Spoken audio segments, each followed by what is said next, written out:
Kasus kebijakan Jepang.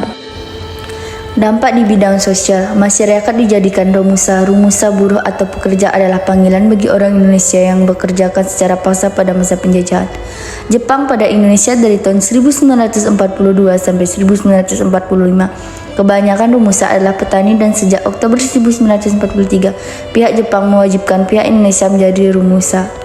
Dampak di bidang pemerintahan. Dalam bidang politik, Jepang menerapkan beberapa kebijakan melarang penggunaan bahasa Belanda dan mewajibkan penggunaan bahasa Jepang, membentuk organisasi-organisasi sebagai alat propaganda, membentuk pemerintahan militer dengan angkatan darat dan angkatan laut. Dampak di bidang budaya. Pengaruh Jepang banyak terlihat pada lagu, film, drama sebagai bentuk propaganda Jepang. Pemerintah Jepang juga mendirikan pusat kebudayaan yang bernama Kimin Unkeido sebagai wadah perkembangan kesenian Indonesia. Jepang juga menghapus semua buku-buku dan media massa yang berbau barat.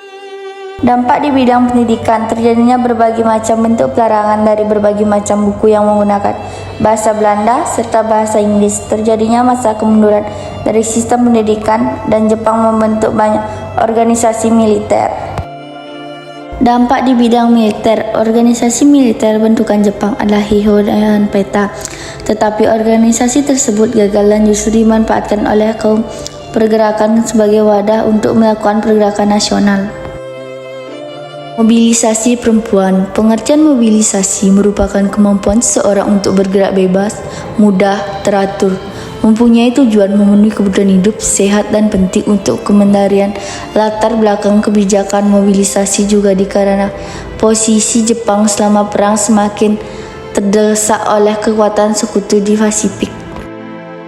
Dampak positif penduduk Jepang. Diperbolehkannya bahasa Indonesia, ditetapkannya jenjang sekolah, latihan kemiliteran, propaganda gerakan anti Belanda yang secara tak langsung juga membutuhkan semangat nasionalisme rakyat Indonesia untuk merdeka. Dampak negatif penduduk Jepang. Penguasaan terhadap perkebunan dan pertanian, penguasaan terhadap keuangan dan perdagangan, pengawasan terhadap pendidikan, pengawasan terhadap media komunikasi. Rakyat hidup lebih sengsara.